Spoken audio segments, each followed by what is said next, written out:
Greetings and welcome to Office Hours with Dr. G.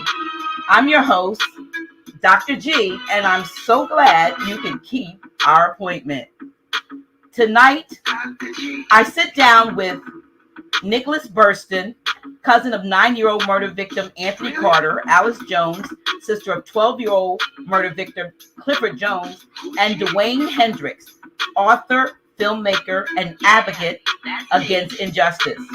42 years ago marked the start of a 2-year reign of terror, July 1979 to May 1981, during which at least 28 children, adolescents, and adults were killed in Atlanta, Georgia.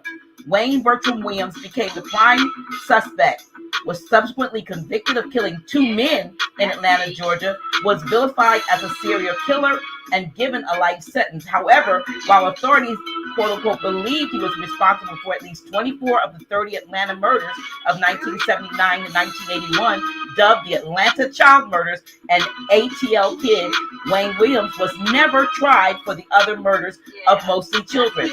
Although the cases were closed, they have been reopened as of 2019 in hopes that modern technology will allow for a conviction or exoneration. Now, some family members of the victims and others who have thoroughly researched the case are convinced Wayne Williams was not the perpetrator, but instead himself the victim of a massive cover-up that reaches far beyond Atlanta. It's time to hear the whole truth about the Atlanta child murders. I want to welcome all of you to Office Hours with Dr. G. How you doing today? Good evening. Good evening. My music is still playing a little bit. We're gonna let that play out. Normally, I don't have enough music to give all of my introduction, but we're gonna let it play out a little bit, and then we're gonna talk. And plus my speaker's not on, so I hope you all can hear me. Let me get this fixed right now while we're doing it. I didn't know my music was that long. All right, welcome. Oh no, now it's gonna play.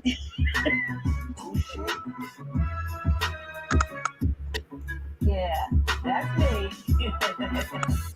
Okay, now we're on speaker. Welcome to Office Hours with Dr. G. Of course, DeWayne is a veteran. I think this is your third, maybe fourth appearance, because the first time you were on Office Hours, did two part. So I think this is maybe the your fourth go round. So you are a veteran guest of Office Hours with Dr. G. I welcome Sister Alice Jones, Brother Nicholas Burston. Thank you so much. I don't know what to say from a standpoint of how difficult, even 42 years later, all of this must be for you all. And I know that you are glad to have someone like DeWayne Hendrix, who is, dogged about pursuing justice and righting the wrongs, and he's on your side and in your corner. But I understand that there are a lot that are not. There are some that would like to just have this go away, and we've already settled it. It is what it is. But the most fascinating thing about this whole case for me is the fact that for all these years, I thought, and I may be the only one, I thought Wayne Williams was convicted of actually the murders of the children. I had no idea until I met DeWayne, and he shared with me that his conviction had to do with 2 men. Whether or not he did it or not is still in question, but it had nothing to do with the children. Right. Absolutely. Right. So, DeWayne, we'll start with you. How did you get involved in the case? I don't know how old you are, but I don't know. Right. Well, I was a baby when it was going on. I was 6 years old. Okay. And well, actually, when it started, I was only 4. in 1981 when they were walking Wayne, that famous scene where they show Wayne walking out of the courtroom, walking down the stairs, and he's handcuffed and they put him in the car. I saw that and I said to my grandma, that man didn't do that. When I grow up, I'm gonna help him get out of jail. I was so young, I didn't even know the difference between jail and prison. But that was kind of, like I told you before, that was kind of like the contract I signed with the universe. And lo and behold, 2013, I'm working on a documentary about my native tribe, the Yamasee Native Americans, and a childhood friend of mine who's been my friend since the first grade calls me, and he tells me that Wayne Williams wants somebody to do his documentary. So that's how I initially got involved. And then from there, what ended up happening is I started to doing interviews and I started meeting the family members and so on and so forth. I realized how messed up it really was, not just the fact that Wayne was in prison for something he didn't do, but also the fact that, like in Lynn's case, there were 4 eyewitnesses that saw her brother's murder. So I mean, they described everything that happened from the time that he was abducted to the time that the 911 call was made. Somebody saw every step of it. Now, there was a documentary that I recall seeing on something, and there was one victim who there was a known pedophile and a barbershop and something. Would that be your brother's? The laundromat. The laundromat, yeah. The laundromat, yeah. The laundromat, yeah. Mm-hmm. I don't know what I was watching that I saw that, but there were a lot of people that came forth. I think even, if I'm not mistaken, a relative of the perpetrator. Yeah. Yeah, that's true. Okay. But yet it was never, well, I don't know where it went. And that the perpetrator eventually did go to prison for something else, I think, and because he was, but he didn't go for that. And I'm pretty sure the authorities had the knowledge of what had taken place, but yet they chose to steer. Mm-hmm. Yeah, they let him go. Yeah. So if he was let go and he was a pedophile in the nature of what I recall hearing, he would have been a repeat offender. He would have, yeah. He was his MO was pretty low down and nasty, dirty. He was really not a good person at all. Good individual, but the person you're talking about, Dr. G, his name was Jamie Brooks. Mm-hmm. And he ended up going to prison for a child sex related crime and ended up dying in prison of HIV. Mm-hmm. HIV. Yeah. And not only was he a known sex offender, but Lynn's older brother Emmanuel did an interview with me. And the interview that I did with her older brother is kind of like the catalyst that made everybody start talking about this again online.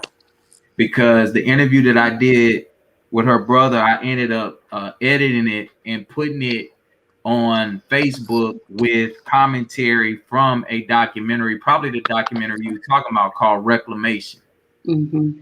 And in that particular documentary, is a man named Jeff Prue, who was probably the most knowledgeable person from the media on the Atlanta child murders. He actually worked for the LA Times, right? And they opened an office in Atlanta for the LA Times specifically once this happened, just for him to be on location in Atlanta to be reporting this.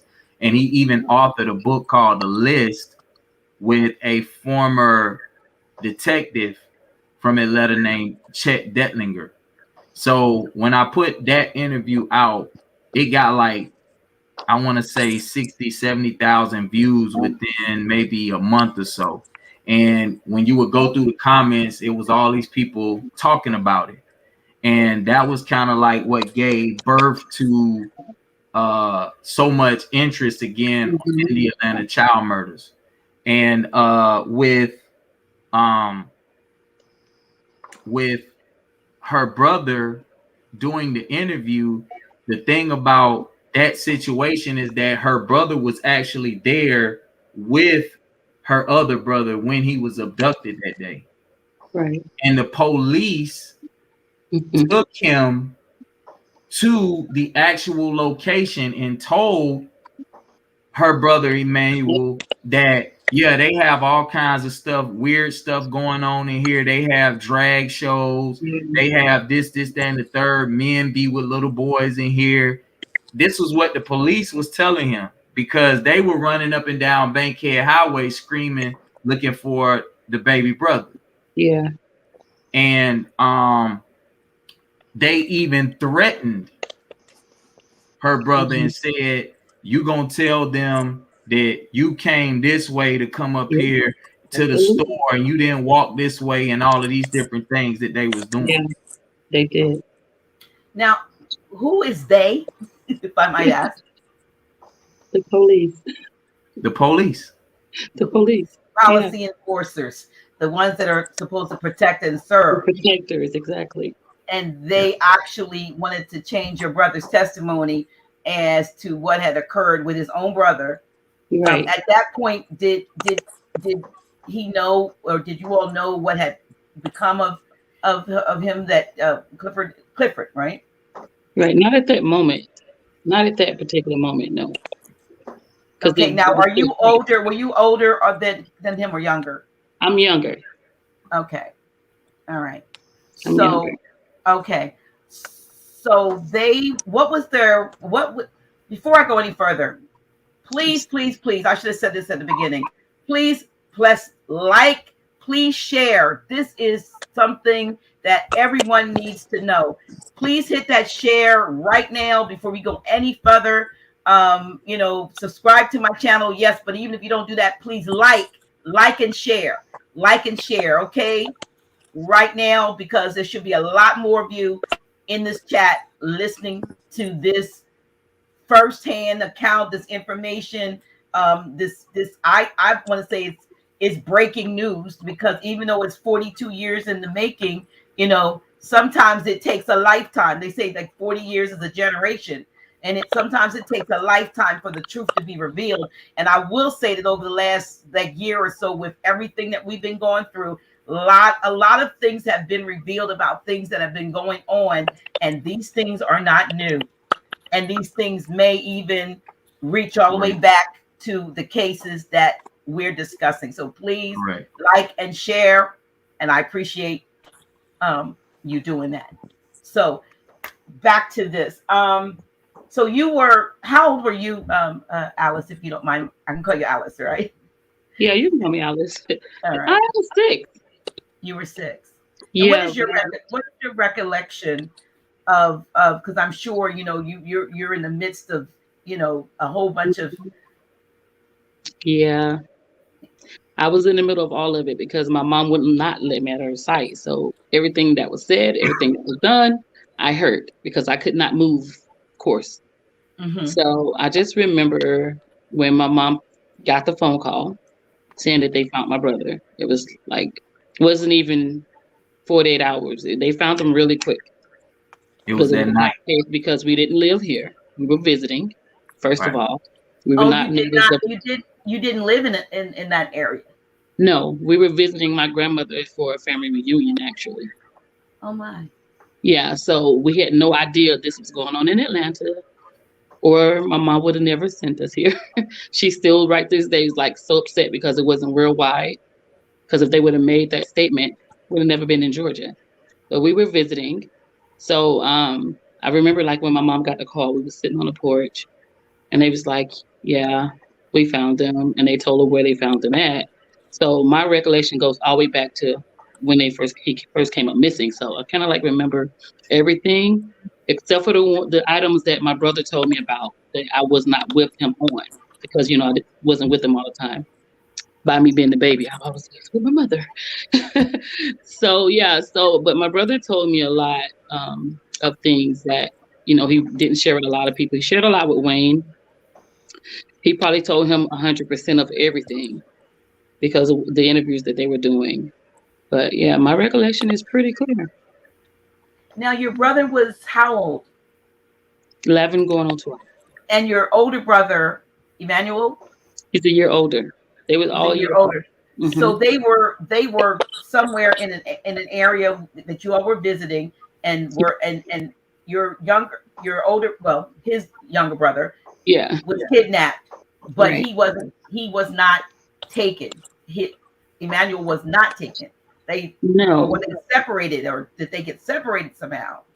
Okay, so they were actually walking to a grocery store to buy some items to bake a birthday cake. And my brother likes to pick up cans. It's an older man across the street, had to pick up cans and sell cans back in the days.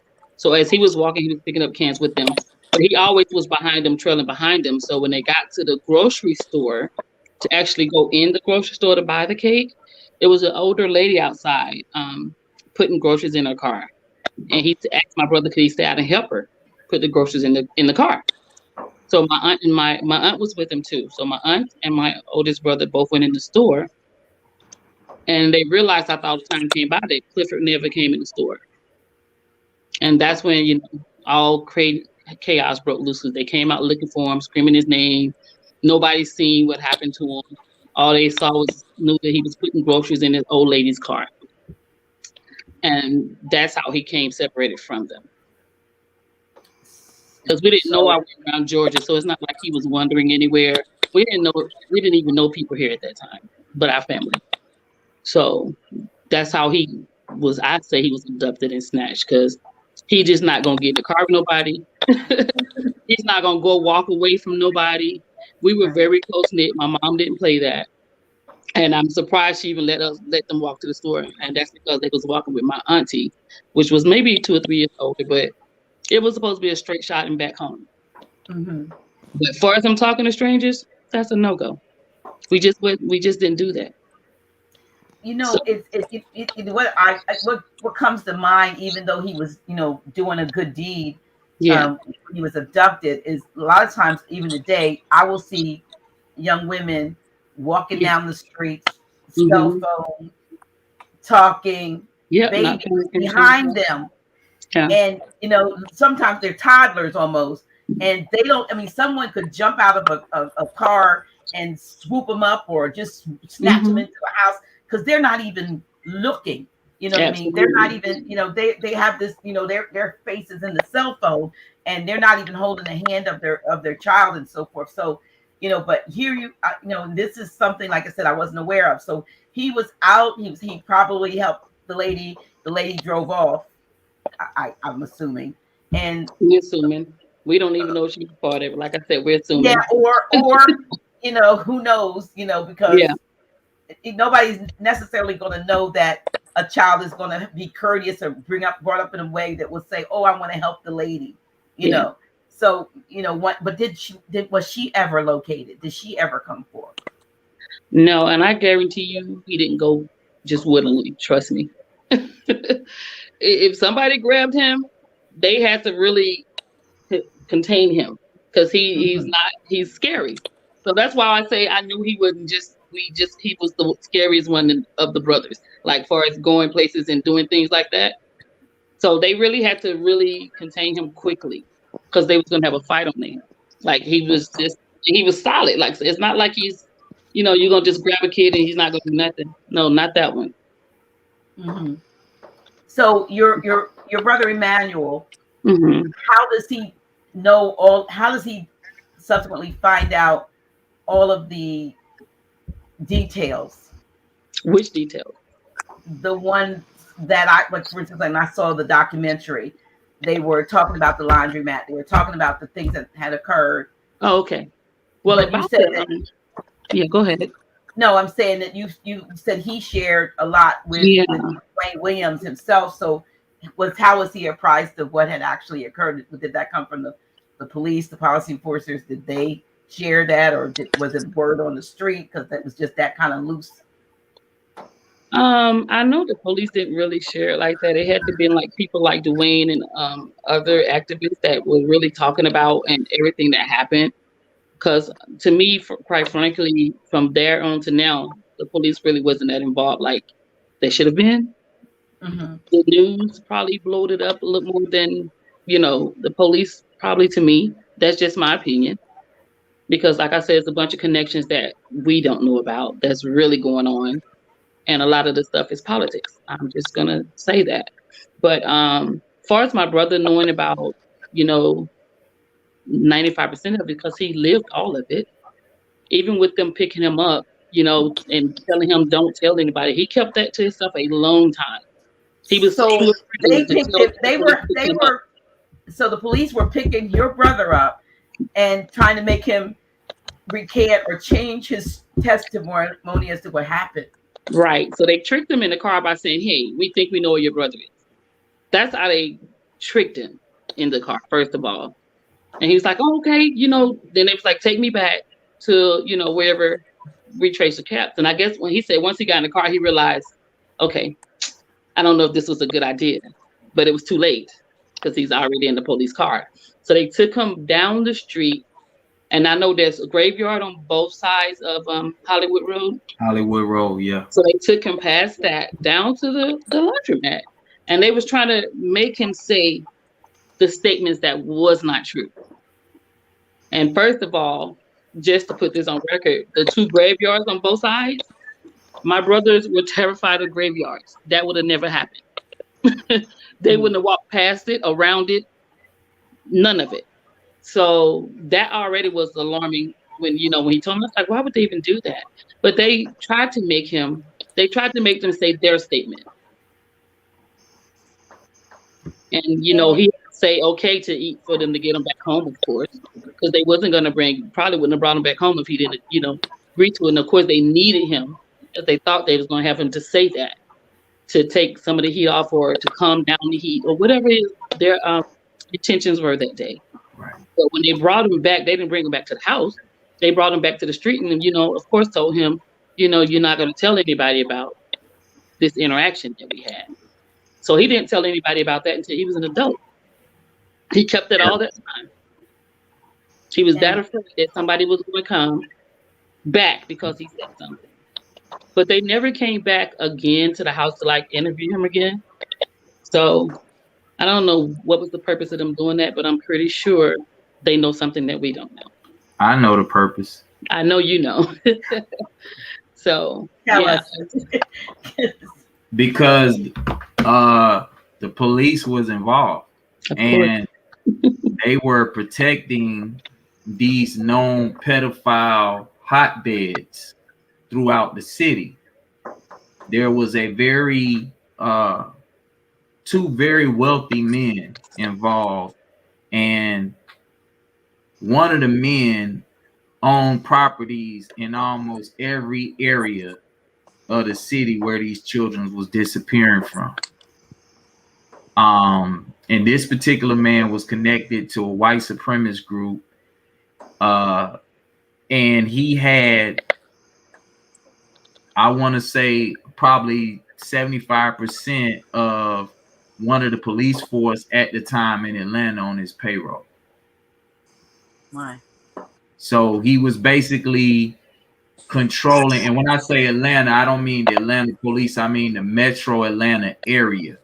Because anybody who's familiar with Atlanta, when you go to Atlanta, you have Atlanta police, but you also have DeKalb County, you have Sandy Springs, you have Alpharetta, you have all of these different suburbs that are in the metro Atlanta area, right? So there were two police departments in the metro Atlanta area that were heavily saturated with white supremacy. And this is where the what they call the 8100 file comes in. I implore anybody to just go Google search Atlanta child murders 8100 file, and it's gonna blow your mind. Mm-hmm. But law enforcement basically were protecting these pedophile rings because they're very high profile people that were connected to them. Mm-hmm. wealthy businessmen, politicians, so on and so forth. And this the one you were talking about, the one that murdered your brother, Alice. Now Yeah. he seems to be a low life sort of he was not, I don't think he was wealthy. He wasn't. He Yeah. was melanated, right? He Yes. Right. was He melanated. was. He was melanated. He was not, a European. Right. So where did he fit in? Was that just what was that a feeder? Like sort of a, well, I don't want to call it. Do you know Yeah. how they have the Masons and the Masonic orders, and then they have the Right. Black Masons. Were they sort of a lower level pedo ring kind of Well, affiliated you because they have were? anybody that wants to learn more about these pedophile rings and how they work, Mm-hmm. research the Delta Project. Yeah. So just type in Delta Project pedophile ring, and it'll come up and it'll show you all of these places all over the United States where it was these pedophile rings that were operating, and how children were being abducted and found murdered. The thing about the what you call the low lives or the melanated people that were involved is that they had to be a conduit for some of these wealthy businessmen and other people to be able to get to these children a lot of times. Right. So that's really where it all comes in, is that a lot of these people that were involved, that were from the community, they were low lives that was in the community, that were kind of trusted by some of these kids. Right. And that's basically how they got set up. Like even in the instance with her brother, Right. because it was an elderly woman that asked for his help, that elderly woman could have just been one of the people that was there to help bring children to the actual people who were doing the abducting and so on and so forth. So he didn't just volunteer. She asked if he would help her. Yeah. Yes, he said, "Can you help Okay. me? Can you help me put these groceries in the car?" Yeah. That takes a different, puts a Yeah. different light on the situation. Right. It wasn't like just, I want to. Yeah, So with you're right. something that's permission, can he help? Because he asked, he just go like, okay, I'm gonna go. He still asks his older brother and his aunt for permission. So that's just how, like I said, how we was brought up. It's just not like I'm gonna talk to anybody type of thing. So yeah, so she asked for the help, and he was like, okay. And he's like, can I help you? Can I help her? And they was like, yeah, be quick and come on in the store, not knowing that nobody was taking people's children. Right. So when and I want to have it here from you, Brother Nicholas. But let me say something real quick, Dr. G, because that's a real important statement that Sis just made, because by the time this happened, her brother was the 10th murder victim. Well, that's what I was ready to ask. Where did he fall in that? Right. Yeah. Right. So had they known, coming to Atlanta from Ohio, had they known and had been talked about on the news that these things was going on, then they wouldn't have allowed their little brother and nephew to go with this woman, because we probably wouldn't even been in Georgia. Right. Because I know how my mom is. Right. Wouldn't have never made it to Georgia if that was going on. If it would have been known. Right. Well, you ended up remaining in Georgia? Well, yeah, because they had all the court cases going on, way in the beginning. Now we went home right after Wayne Williams was arrested. We ended up going back to Chattanooga to be closer, instead of going all the way back to Ohio. My mom went to Chattanooga, which is our hometown, to be closer. So if we have to go back and forth to court, we can go back and forth to court without her, too much having us unstable as kids going around like that. So yeah, we end up coming back staying because my brother wanted to find out what happened to my brother. And he dedicated his life. He dedicated his life.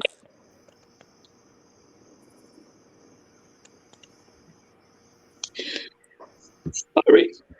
It's okay. Just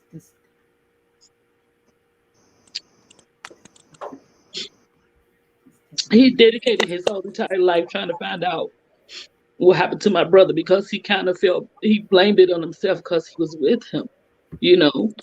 So his whole entire life, he did not have a regular childhood because he was trying to figure out what happened to my brother. So yeah, we end up being here eventually.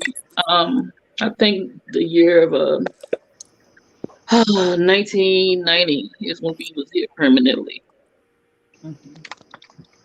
And so your brother Emmanuel, is he?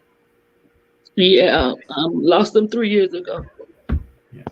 My condolences. My condolences. My condolences.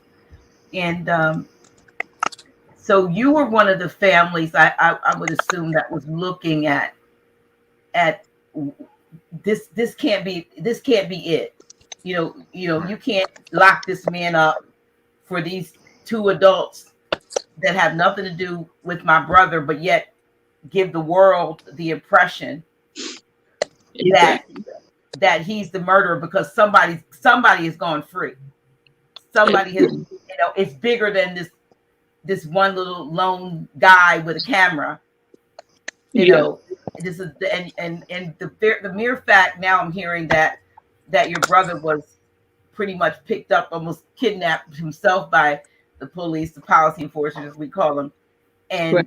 and grilled and coerced to change his testimony as to Right. what, or his account, not testimony, but his account as to the events leading up to Clifford's abduction and murder is just, it shows their complicitness, that they were complicit at some way, like you said, DeWayne, because I know you have some more information that you've shared with me before about things that have been, some of the evidence and so forth, DNA evidence that was found in other states after, Yes. after the fact. But Nicholas, Nicholas, welcome There to you the go. show, and thank you for your patience. Your cousin, was it Anthony, was Anthony 9 years. Anthony Carter was 9 when he was abducted, and murdered. Now, where did he? Which number was he in the 24 or 30 murders that took place? you broke up on me.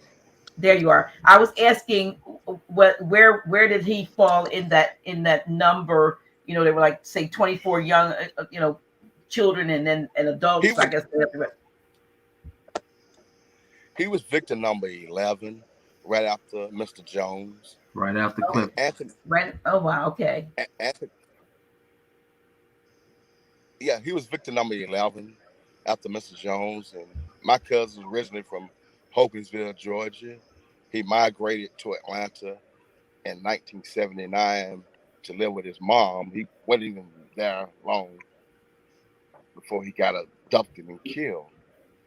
I remember, me and my brother, Kiji, and a couple of friends, we were playing Scrapped Out on July 5th, 1980. And, my older cousin caught us in the home, Sarah Jenkins.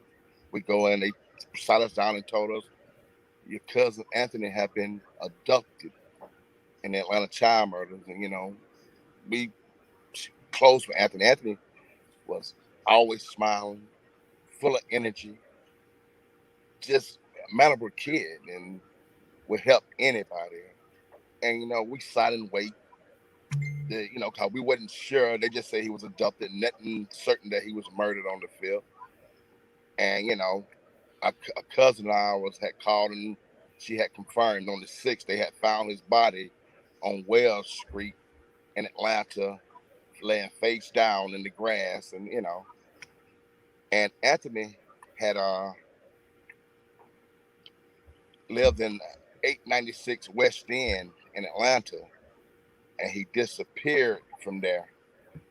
But they tried to say he disappeared from 979 Cunningham Street, playing hide and go seek with a cousin, Jimmy Edwards, Junebug, they called him.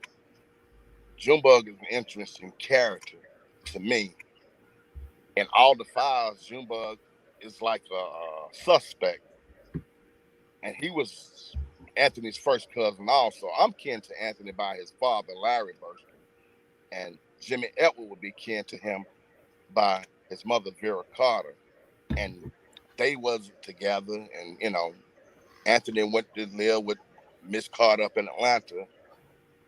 And Miss Carter, on July the 5th, the day before the 4th of July, she had told her son, she said, I'm kind of tired. It's the 5th, about 1:30 in the afternoon. I'm going to lay down. You just stay out front, and take it easy. And don't leave the yard because we're going to go to the laundrette. And like Anthony is a mild-mannered kid, he said, yes, ma'am, So Vera goes in and lay down from about 1:30 to 2:30, and all of a sudden she jumps up screaming, man, that was their nickname for Anthony between her. We called him Tony, but they loved with man, the little thing they had between each other. So Miss Vera jumps up looking for her son, and she didn't see him, so she go next door to a friend named Miss Lynn and asked Lynn, have you seen Tony? She said, yeah, for a minute there, he was, helping out my husband Boot fix his car. And that was about like 2:30. And so she said he moved on. He scrolled off and played back in the media right there. And so about 2:30, she said she can't get no results. So she started walking the neighborhood, going up to Harris' home, going all around the neighborhood, looking for her kid walking. And she had no luck. So about 4:30, she come back to the house and called her friend, Drew Lee Rawson, and asked him, could you come and take me around and look for my son? And they went around Atlanta looking for a son, and no luck. So they stayed out there till about 8 o'clock. She was, petrified, you can imagine. And she finally go to the police, and the police told her, well, Miss, she told her, my son missing, Anthony Carter. She said, well, how long he been missing? You can't say he been gone until 24 hours. And so, didn't get nowhere right then. So she go back home and sit down and, pondering what she gonna do. Start calling people. She wasn't wealthy at all. Actually, very poor. Her lights weren't even on. At the time, her son got kidnapped, and she sat in her living room. And then, one of the cops came out to interview her about her son, Anthony, and she was telling that he was only 9 years old, and he was just out front, supposed to be waiting for her to get up so they can go to laundrette, and he just disappeared out of nowhere.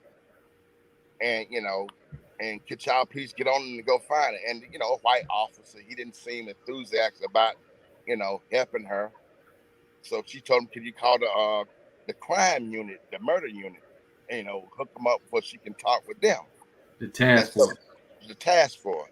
And so she calls the task force, and they came right out and said, okay. The next day they came right out. It was only like 72 hours. And they said, well, it's been a couple of days, we can start looking for her. And that was on the A couple 6th. of days for a 9-year-old? It was the 6th before they finally, and he was missing on the 5th. And late on that night, they found him, and they came and told her, we found your son. He's on Wells Street, face down with several stab wounds to the chest and to the back. And her mom gonna freak out. She tuck off. I want to go to the Grady Morgue to see the body, but she wanted to go see the body on Wells Street. But the cop told her that the body had been moved downtown to Grady, and she got a ride down Grady Hospital there, wanted to see her son, and they rejected her. Wouldn't even let her see her son. And one day went by, 2 days by. She wound up having to get a court order just to get to see her son and remove him and have him transferred to Woods Funeral Home in Hogansville before we can have the funeral for Anthony. But, in the meantime, to me, Anthony killing wasn't exactly what I felt it should have been, because his friend, his cousin Jimmy Edwards, goes and say they was playing hide and go seek, and Anthony went around the corner, and he seen Wayne sitting there selling cotton candy, and once Anthony went around the corner, Wayne disappeared, and he got on TV telling the story, making the people believe that Wayne had killed Anthony. But come to find out, with all this, Jimmy was a suspect. The Atlanta police had him involved in some, I say, pedophilia or kidnapping at the John Hanley Bars Club, in Atlanta. And not only that, go ahead. Go ahead, Nick. No, you go ahead. I'm just going. Yeah, you finish, Nick. You go ahead. Yeah, you know, and not only that, this gentleman beat my cousin the night before he got killed. He beat him. This is his first cousin. He beat his cousin the night before he got killed, and fabricated to me the story about Wayne Williams to take the heat off himself. Wow. What's the difference? How old was he? How old was he? Was the cousin? 16 years old. He wasn't only this. He didn't only hang around my cousin that got killed. He hung around Timothy Hill, who got killed. JoJo Bell, who got killed. He was friend with all three of these gentlemen that got killed in Harris' home. And they Bell was from that area too. They the only people that were murdered in Harris' home. The people that hung around him. And he goes on to say, hide and go seek, that it was 40 kids playing hide and go seek that night. And July 5th, 1980, 40 kids, people getting missing, kids getting killed out there. 40 kids seen my cousin go around the corner, then come back. Only he seen Wayne Williams. Nobody in the world else seen Wayne Williams but himself.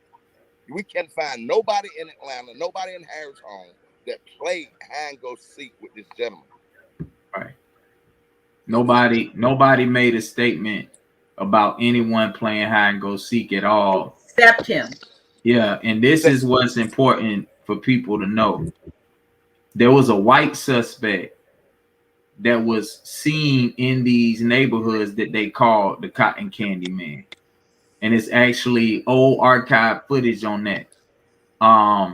Also, he was 16 years old playing hide and go seek with 9-year-old boys. With boys. 16? Wow. Not only that, he gave a statement on 7/3/81 saying that the Candy Man was cut my cousin Anthony, and he seen it. But in 84, Vera Carter gave a statement to Miss Mildred Glover, never mentioning her son playing hide and go seek. That's 4 years later. She never said one word about her in her statement about her son playing hide and go seek over at Harris' home or 979 Cunningham, whatever you want to call it. That's not true. She never. You think a mother would say, after all she went through, my son was playing with my nephew over in Cunningham. She never mentioned him or Cunningham Street. So she was asleep. If I remember what your account, she was laying down anyway. But it seems like he never even told his. Well, I don't know what was it, her cousin or the mother. He never told her that they were playing hide and go seek, and he disappeared. But he said that to the authorities, and he implicated Wayne Williams. Correct. He did that. Was he known to be in the area of where this occurred, and did he sell cotton candy? No. And Wayne, he only said that after Wayne was on TV and became a suspect. And one thing Nicholas didn't mention is that the police questioned this guy, and he was supposed to take a polygraph test the next day, and he disappeared. The 16-year-old. Yes. 16.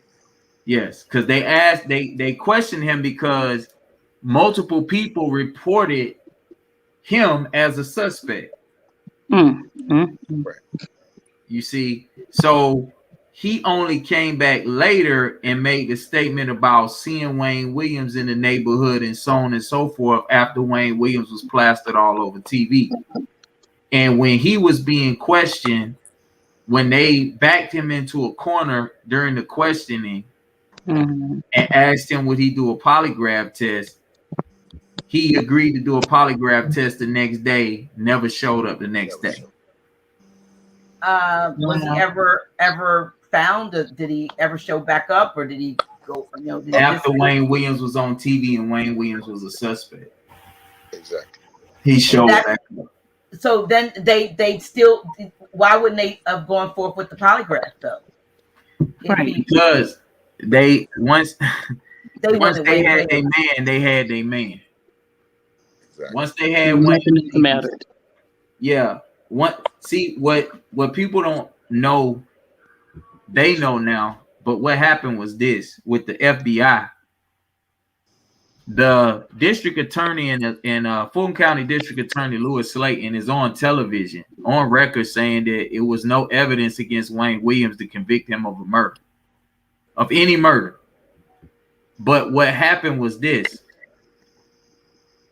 After the bridge incident, which we found out some very interesting things, one of them being that a cop named Gil Hill, which is probably the most corrupt cop in the history of the Detroit police, was there in Atlanta.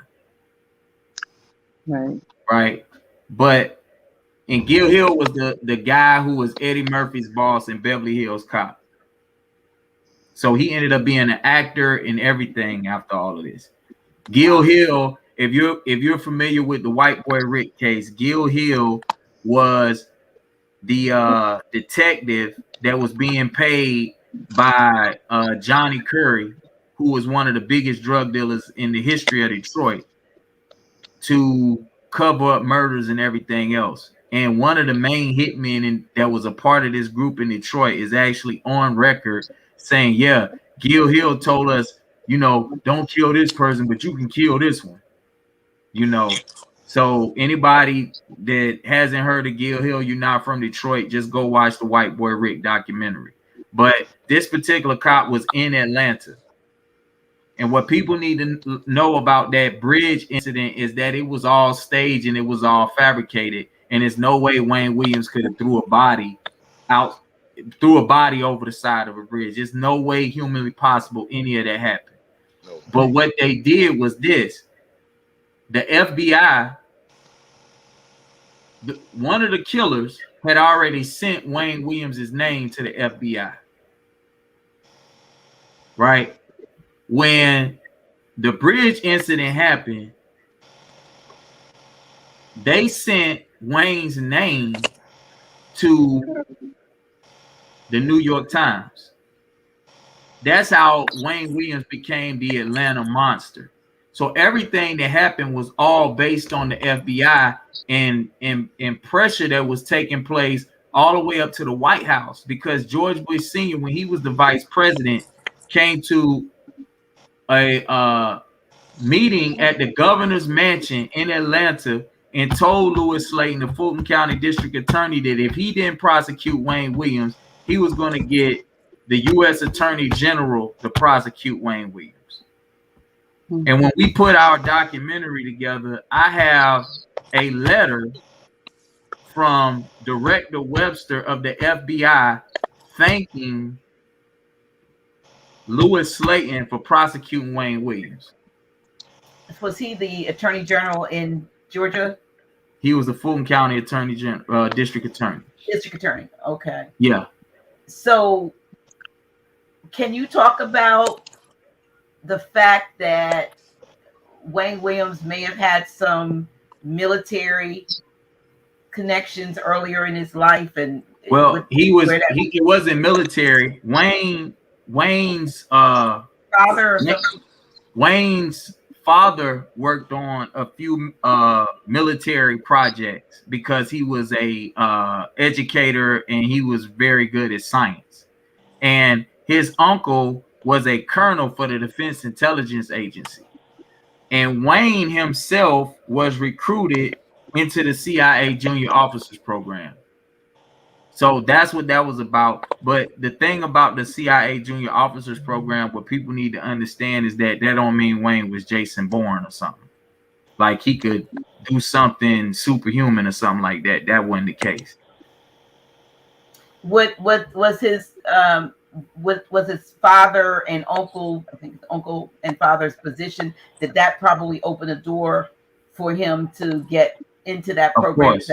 Because I notice a lot of the children are of military, high-ranking military Right. officials, even like that, that tape I sent you about Musical Truth.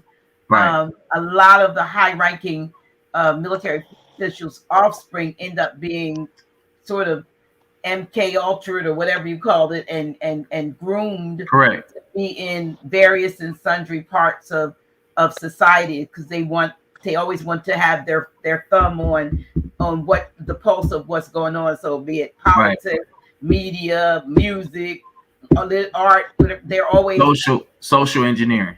Social engineering, yes. Right. So that Wayne definitely probably was recruited because of his family, but if he was some sort of MK Ultra candidate or whatever, he didn't get to go through whatever process it was because he walked away. So he still had the wherewithal to be able to walk away. And I actually, one thing that I'll eventually probably release is I still have the original audios from when I first met Wayne Williams, and he told me the story about all of that and what happened when he went to Africa and what made him walk away from the CIA Junior Officers Program. So it's kind of like, I think if you're in and you get out, then they kind of have a vendetta against you, or okay. Yeah, they know who you are, and if they ever need to, pin something on you, they got your number. They know. Yeah, and that what people need to understand about a lot of this stuff is because how the media is controlled and how corrupt the FBI is. They pretty much will fabricate anything and just make it a reality to people in the media. And you see Lynn is shaking her head because they've done so many things to her family throughout the years. And now imagine their pain, because from the offset, they knew what happened to their brother. And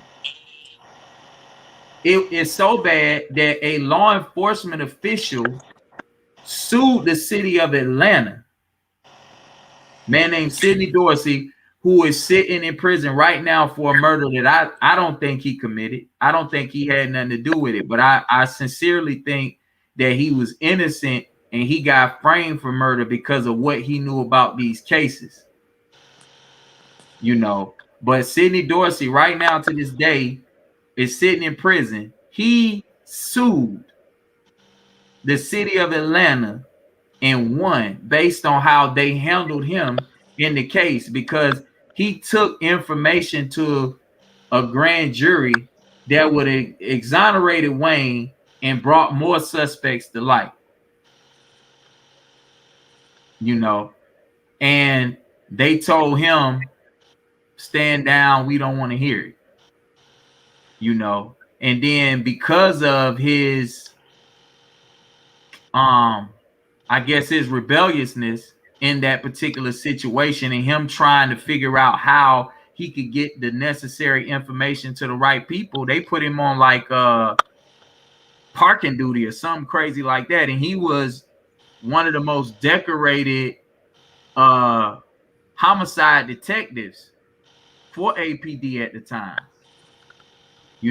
But they demoted him, and that's why he sued the city of Atlanta, because of it. Wow. And so, yeah, a lot of times, people think that everyone is in on what's going on, and normally there's a hierarchy of the clandestine activities, and then the lower level, officers or whatever, policy enforcers are just doing what they're told to do. So when one Right. like this one finds out, oh, well, there's inconsistencies and there's this, oh, I found out this, and it seems like a lot of the information, and I don't know what it was in the other cases, because you're talking like about 30 victims, I don't know what what it is, but it seems to me that it's how they used to say Ray Charles could see that there was something else going on other than this. And like I said at the beginning of my intro, I did not know until I met you that Wayne Williams was not convicted of murdering any of the children, that he's been tagged as the Atlanta child murderer or child killer or whatever they call him, or the mobster. Right. So, here we had, again, like you said, social engineering and put out there. And this is, going on to this day, we believe the narrative. And so once you believe the narrative, when somebody comes along like yourself, if it were just you alone, then they might say, oh, see, he's off on one of those conspiracy theory tangents. But we have, the two of you who are family members, who are witnesses to what was going on, eyewitnesses to what was going on, and very, very close enough to get the inside scoop of what was going on, just like you shared, Brother Nicholas, about, the cousin and all this stuff. Who would have known? We would have never known. And, hopefully those who are listening will take this story and share it and share this video. Right. I'm probably gonna have to download it and make it and do. I'll keep it because right. I don't know what's going to happen, because this really blows the lid off of a right case that was so big, and you have a man who at this point 42 years of his life has right. been so he's one of the victims.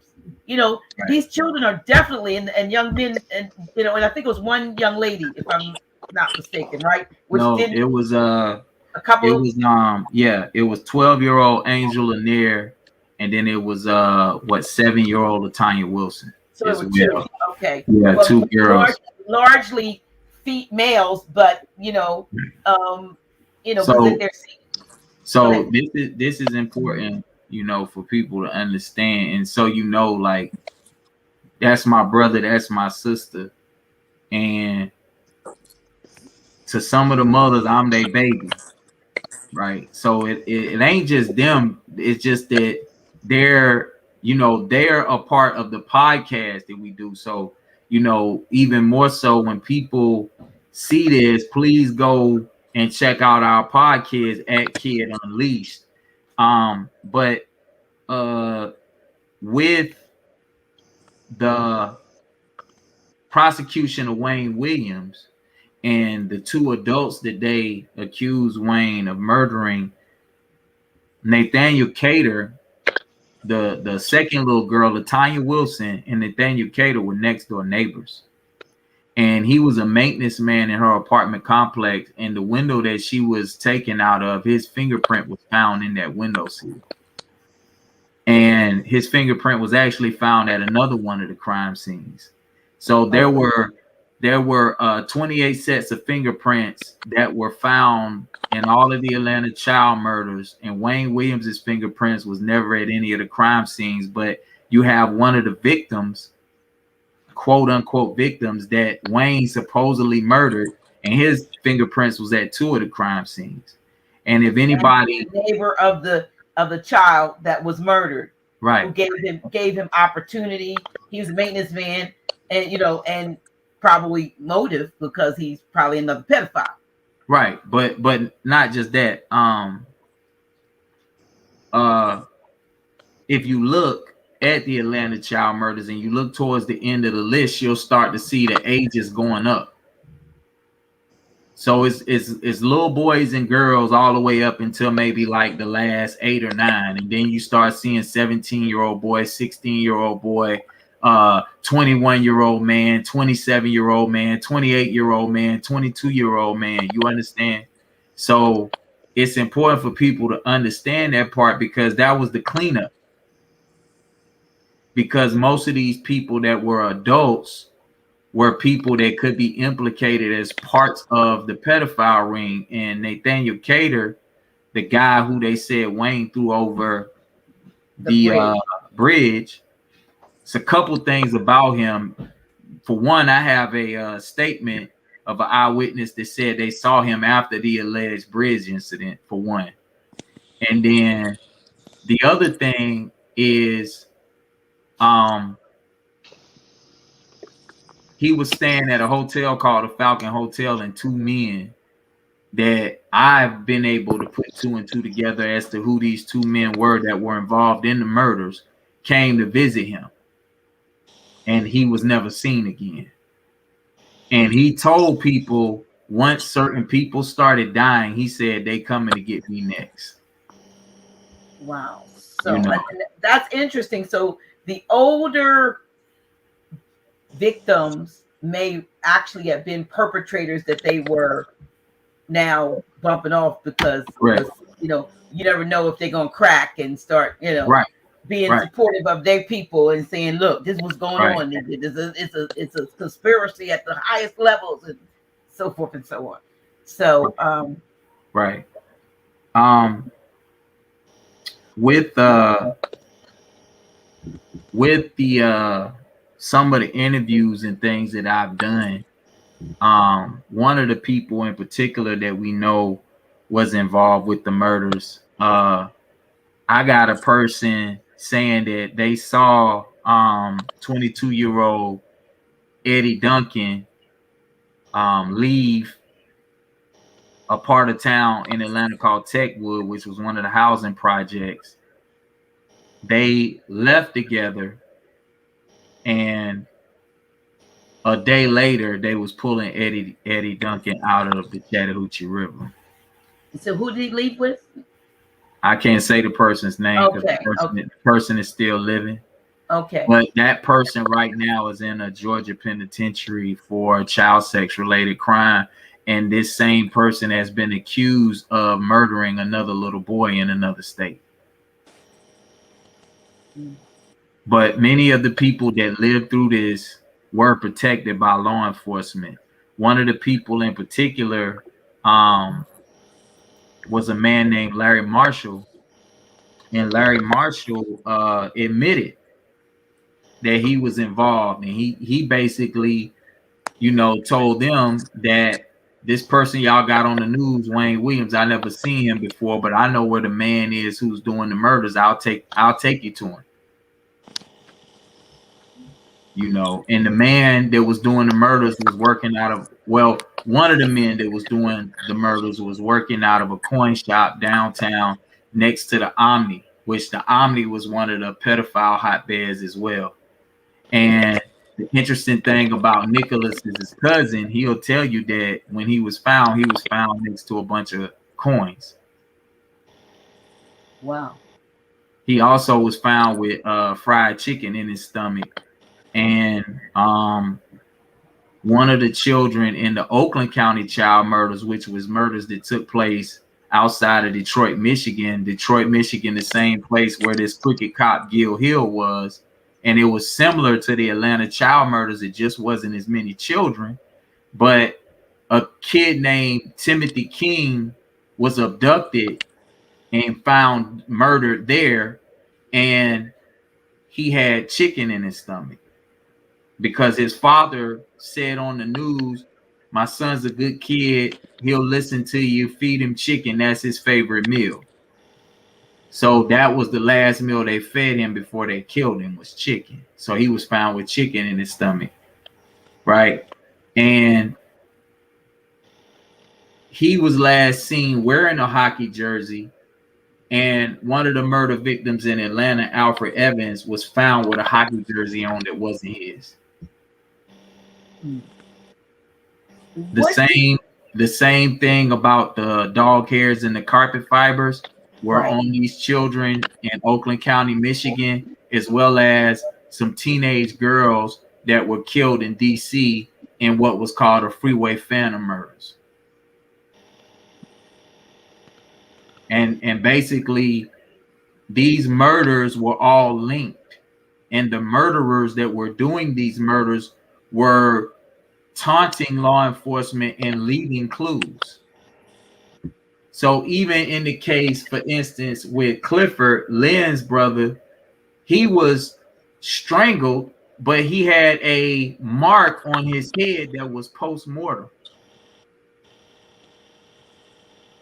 Yeah, because the guy, Jamie Brooks, that did this, he was practicing in satanic rituals and things of that nature.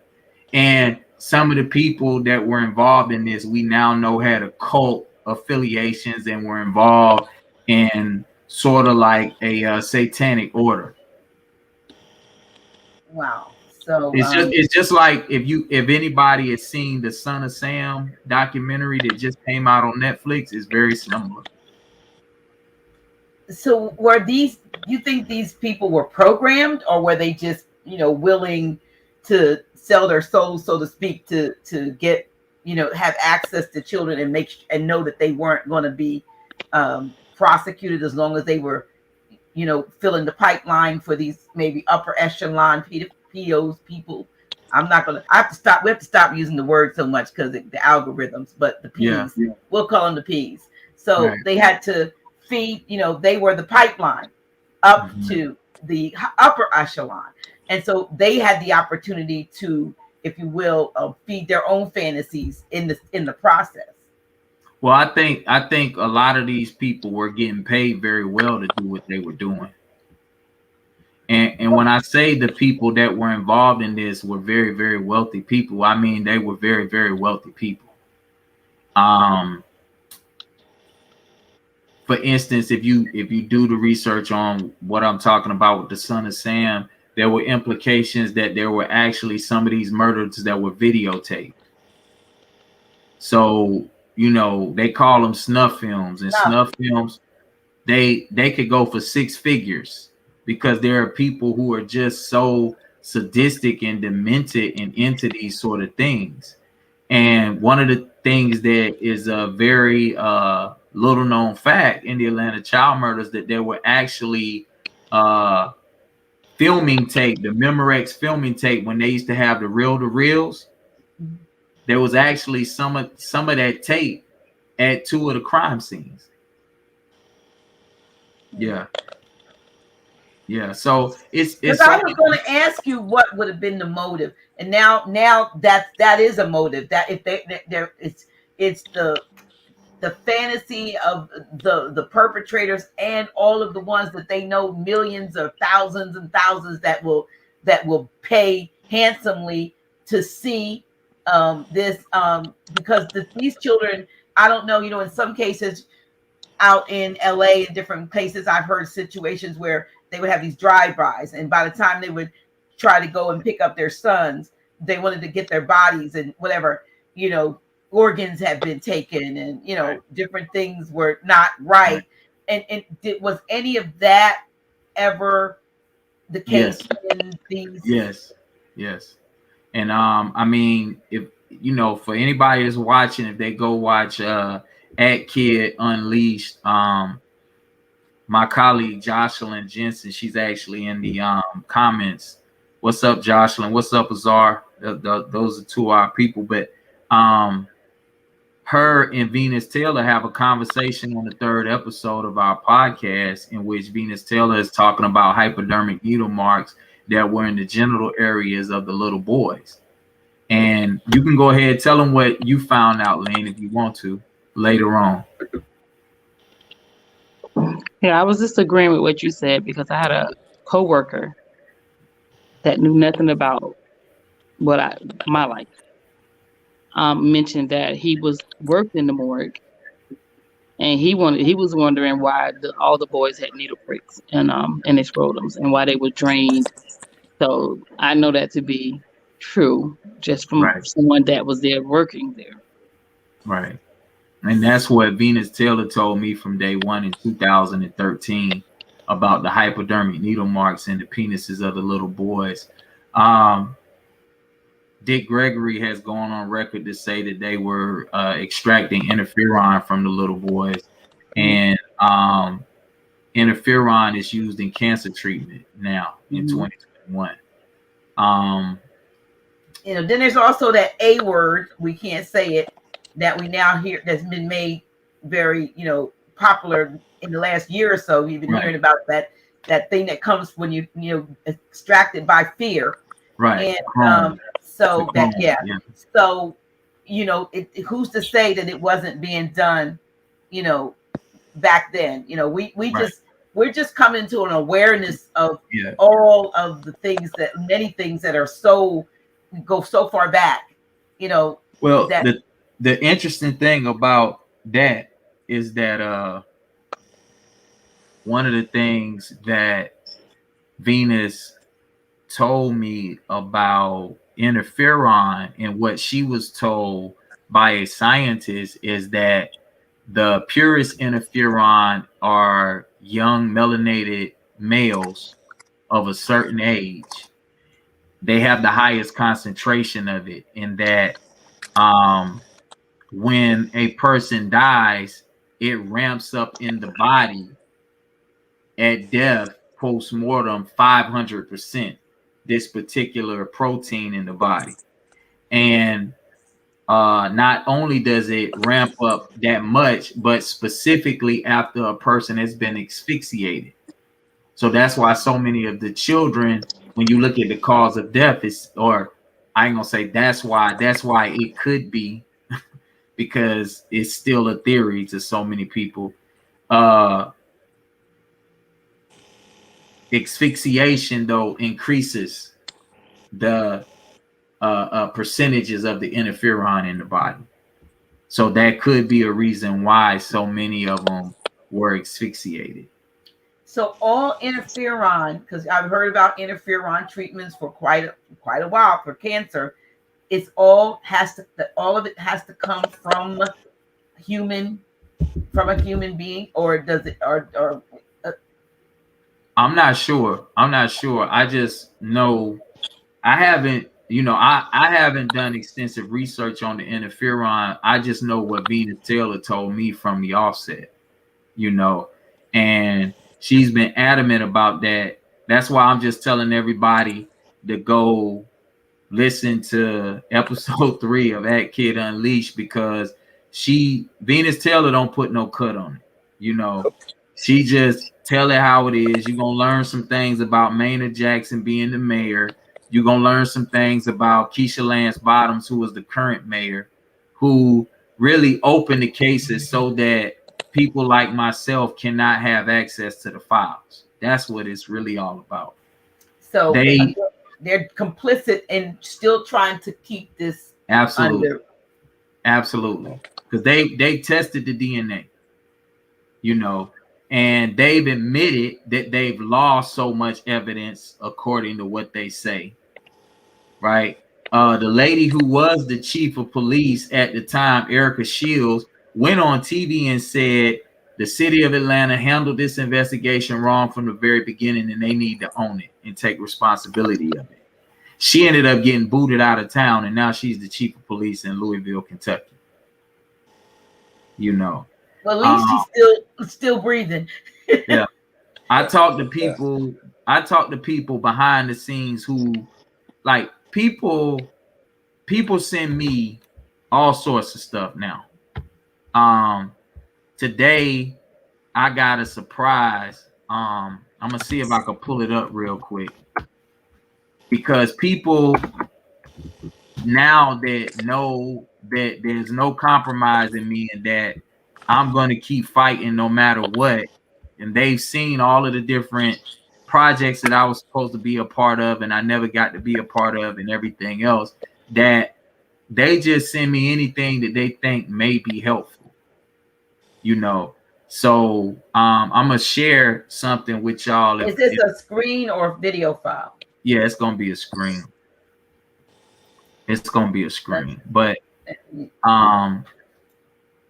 this blew my mind when the person sent it to me, because when they talk about Wayne Williams and they say the things that they say, I actually have a song that he wrote, and I have a contract.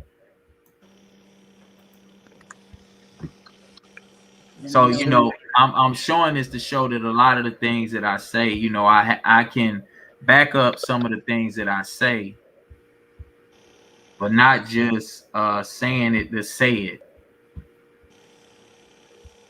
Let me Okay. know when you can see this, Dr. All G.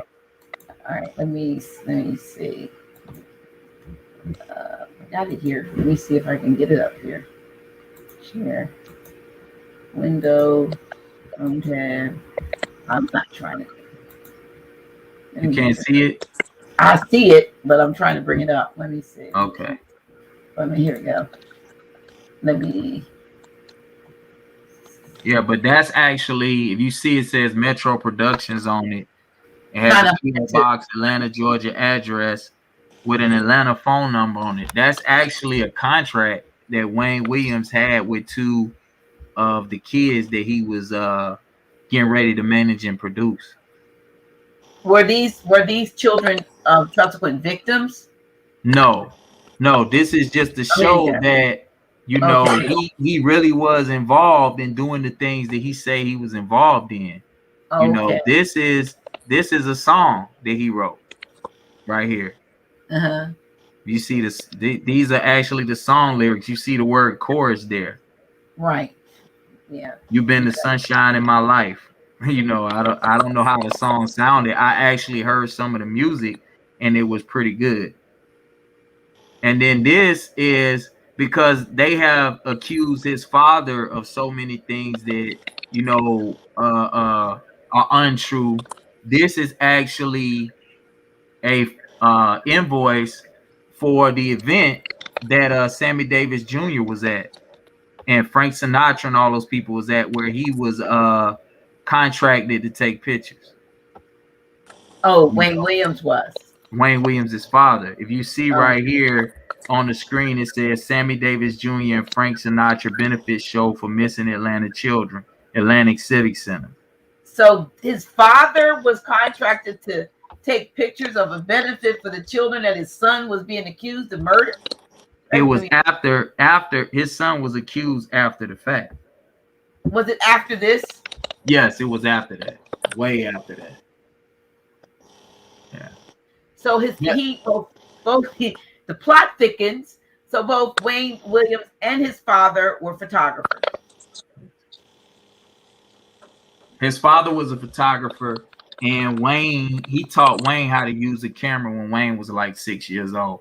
What people don't know about Wayne Williams is that if Wayne Williams didn't go to prison, he would have been L.A. Reid. Oh, wow. Because he was already, when they say he was a failed producer, he was 22 years old. You understand what I'm saying? He was 22. Oh, he was just at the beginning of his life, so to speak. Exactly. And he was already established.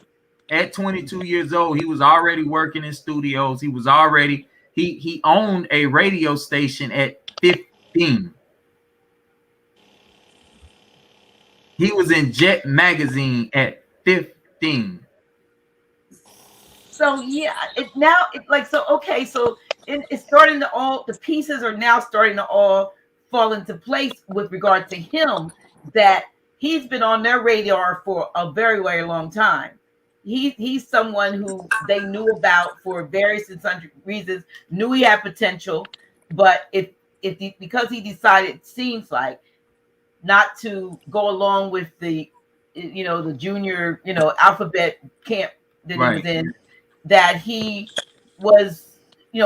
was targeted. He had a bullseye on him, like, I'm gonna get you, sucker. You could have been in here and you could have stayed and you could have played and we could have because the thing that I've learned is that you either get born into it or you get picked for it because they feel like you have potential. And we have some folks in the music world who, not bloodline, but they sold their souls in order to move up and then they sell the lives of others in order to continually to go up, in this game and in this arena. So, but I did not know that about him. I know about it firsthand because I was being recruited when I was in the military. when you're in the military, for people who don't know, when you're in the military, you walk around with your last name on your uniform. So everybody saw my last name, Hendrix, everywhere I went in the military. So literally people would walk up to me and be like, no way, man, are you related to Jimmy? And then when they found out I was related to Jimi Hendrix and I was a Hendrix and I was doing all of these incredible things on the base, because like I was one of the most popular young people in the on the base, military personnel on the base, they started recruiting me to be a Freemason. You name it. They was trying to get me to do it. They was trying to get me to go back and be an officer. They was trying to get me to do all sorts of stuff. And for the people who think I'm just a conspiracy theorist and I just be running my mouth, I had a top secret SSBI, which is a single scope background investigation when I entered the military.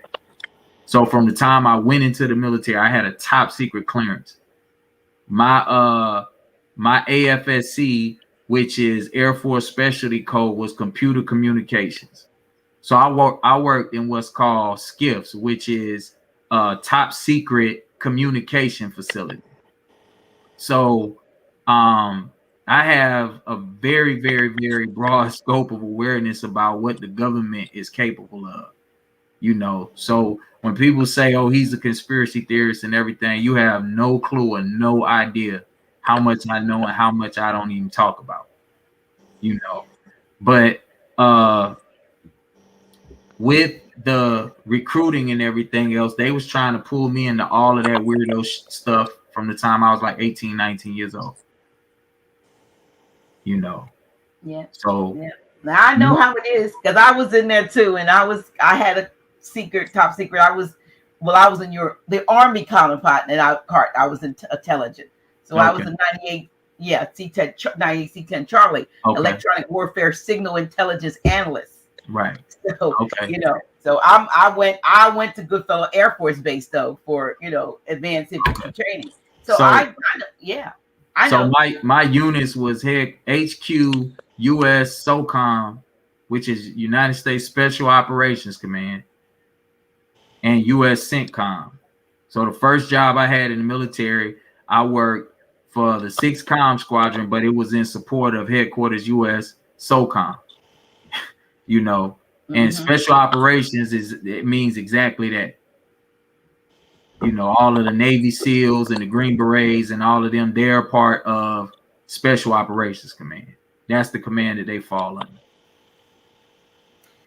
And it's hard, you know what I mean? And I didn't stay in as long as some others, you know, have stayed in. And the irony is that I was a mother when I went in, so I gave my mother had temporary custody of the 2 sons that were born at the time, and she became ill, and I needed to get, very ill, and I needed to get home, and the current POTUS was then, you know, a junior. I was 24, so we talking 42 years ago.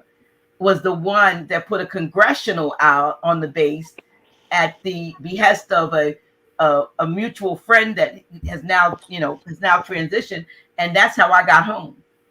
And although I don't support that, you know, because that was 42 years ago. But the interesting thing is, I wonder, you know, what, you know, psychologists will call you in. I look back now, you know, when they told me I was a pressure cooker. And all that. See, they start to look at people and they right. analyze, what can we use this individual for? Exactly.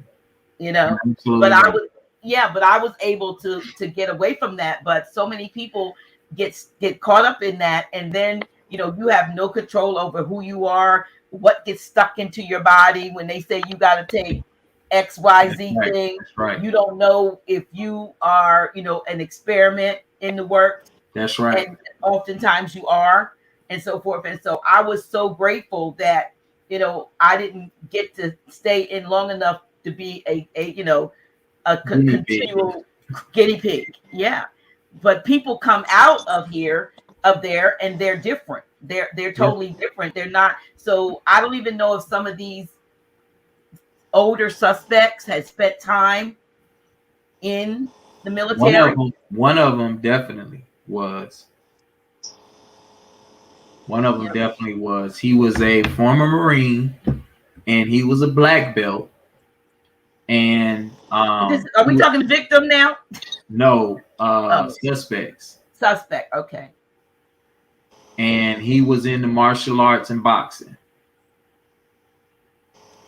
Nicholas will tell you that the Boys and Girls Club that many of these kids went to, they had a boxing program there. And we've been able to determine that another person that's a very strong suspect actually was so deep into boxing that he had a brother that was a professional boxer. Another person that was there was a boxer. Nathaniel Cater, the last murder victim, the person who they say Wayne threw over the bridge, he was in the martial arts. Alfred Evans, one of the murder victims, he was last seen going to a Kung Fu movie. And he was supposed to be going to a Kung Fu movie with someone older. Yusuf Bell and Timothy Hill, who both went to the same Boys and Girls Club, was actually into boxing as well.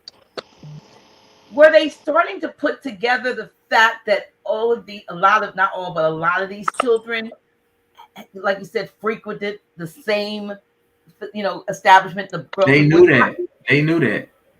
But they kept it away from the public, because if you give enough clues and facts out there, we can come to our own conclusion as to what.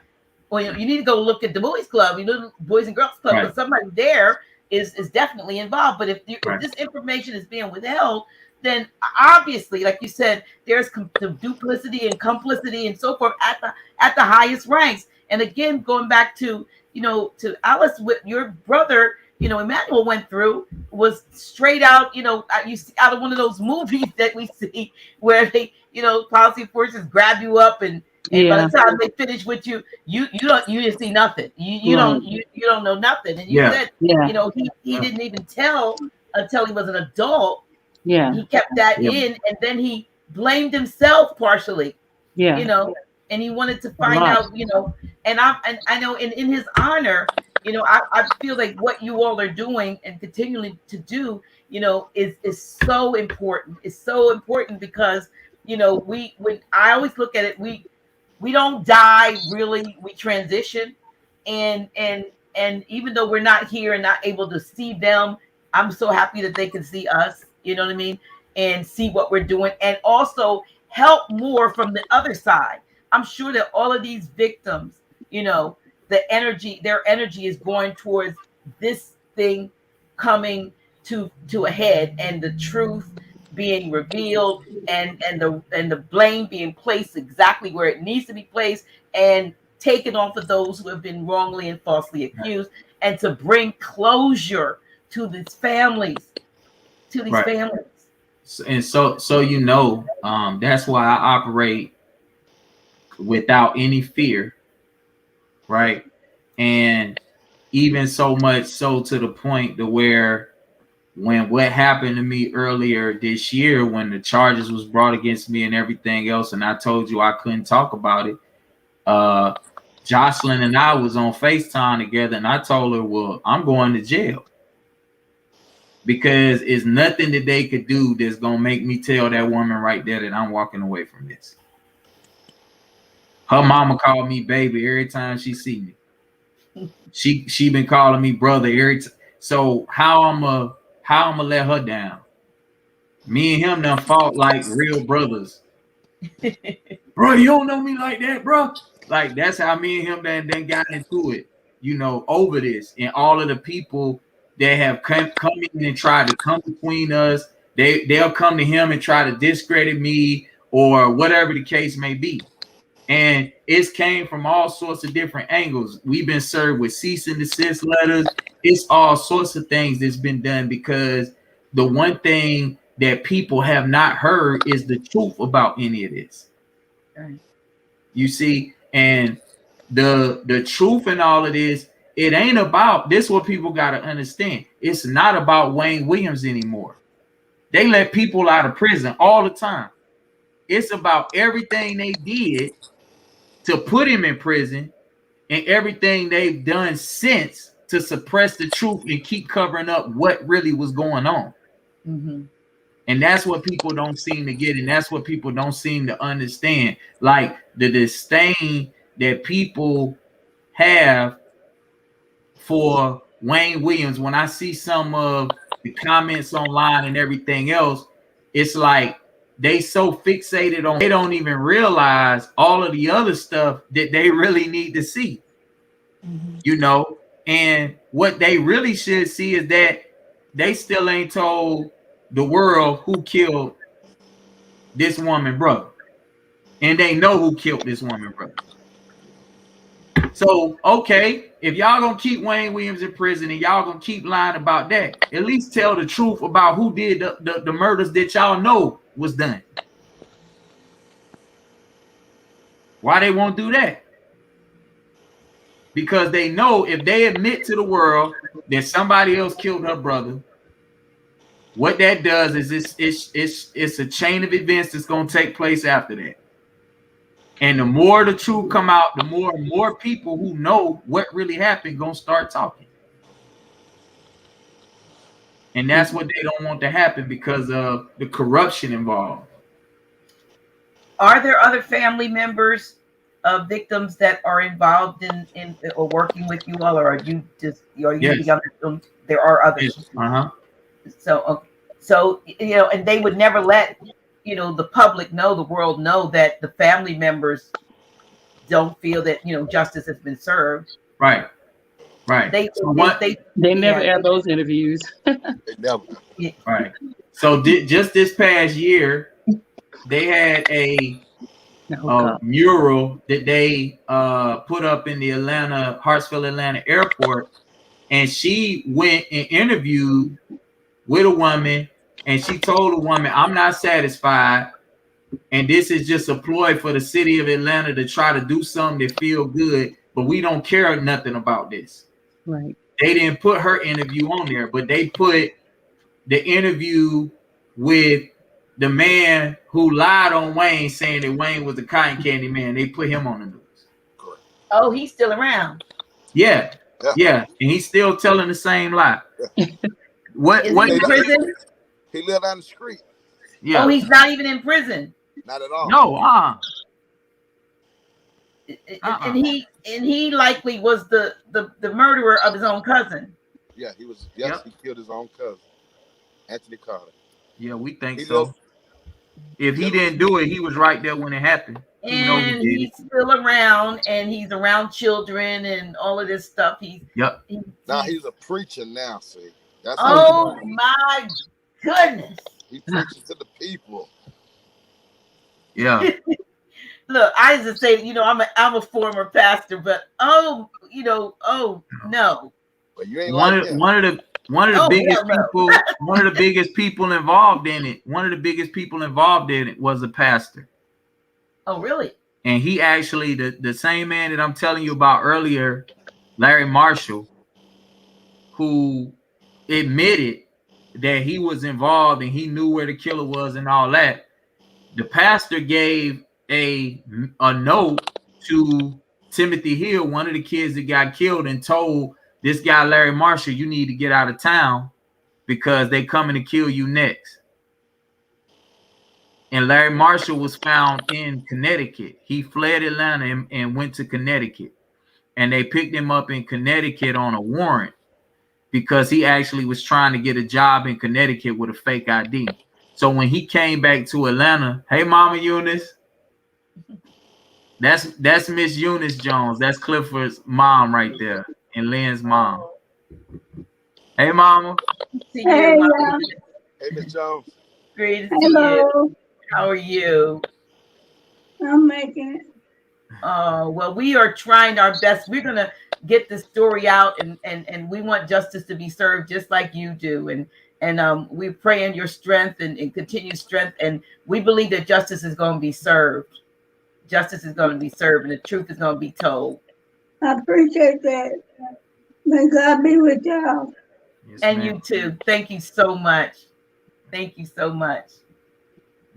Yeah, it's But just I can imagine just the pain and I lost a child to crib death, but mm, which was sudden, but to have what happened, you know death is death, but to have what happened and then have people just flat out cover it up and make it so insignificant that they could, spin their own story and then say, here, take this and be satisfied. yep, That's not happening in 2021. yep, If 2020 was the time of what 2020 vision, and the 2021 is we gonna revision and come back and get the truth out and get the if I know nothing I else. need to be told.